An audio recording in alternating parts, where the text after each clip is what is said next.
ജീവിതത്തിൽ എത്രയോ മനുഷ്യർ അറിഞ്ഞും അറിയാതെയും ചെയ്യുന്ന ചില നന്മകളുടെ അനന്തരഫലമാണ് ഒരുപക്ഷെ ഇന്നത്തെ നമ്മുടെ സുന്ദരമായ ജീവിതം.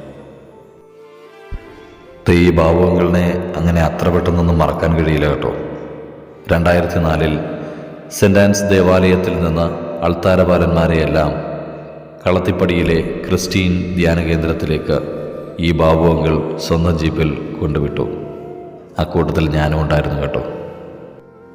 അന്ന് വർഗീസ് ക്ലെമൻ്റ് അച്ഛൻ വികാരിയായിരുന്ന കാലത്ത് അൾത്താരപാലനല്ലായിരുന്നിട്ടും എന്നെയും നിർബന്ധിച്ച് ആ ധ്യാനത്തിന് വിട്ടു. സത്യം പറഞ്ഞാൽ ആ ധ്യാനത്തിന് പോയി ദൈവവിളി കിട്ടിയാണ് ഞാൻ സെമിനാരിയിലേക്ക് പോകാൻ കാരണം. ഒരുപക്ഷെ എനിക്ക് നന്നായി പഠിക്കുവാനും ഇംഗ്ലീഷ് പഠിക്കുവാനും എൻ്റെ ജീവിതത്തിലെ ഒരുപാട് നന്മകൾക്കും കാരണം ഒരുപക്ഷെ ആ ധ്യാനമായിരുന്നു. ഒരുപക്ഷെ അന്ന് ഈ ബാബു അങ്കിൾ ഞങ്ങളെ ആ ധ്യാനത്തിന് കൊണ്ടുപോയില്ലായിരുന്നെങ്കിൽ എനിക്ക് സെമിനാരിയിൽ പോകുവാൻ സാധിക്കുമായിരുന്നില്ല.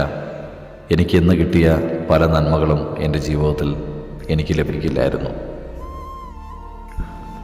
പിന്നീട് ഞാൻ +1 സെയിൻറ്റ് ഗ്യൂരേറ്റിൽ പഠിക്കുന്ന കാലം ഒരു ദിവസം സെമിനാരിയിലേക്ക് വന്ന എൻ്റെ മാതാപിതാക്കൾ എനിക്ക് ഒരു ബാഗും കുടയും അതിൽ കുറേ ബുക്കുകളും പാത്രവുമൊക്കെയായി വന്നു.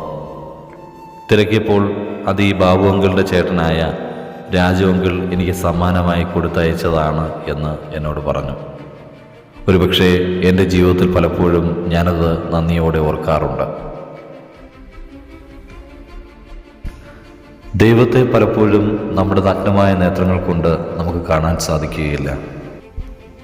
പക്ഷേ മനുഷ്യരിലൂടെ മാത്രമേ ദൈവത്തിൻ്റെ സ്നേഹത്തെയും അവിടുത്തെ അസ്തിത്വത്തെയും ഒക്കെ കൂടുതൽ നമുക്ക് മനസ്സിലാക്കുവാനായിട്ട് സാധിക്കുകയുള്ളൂ.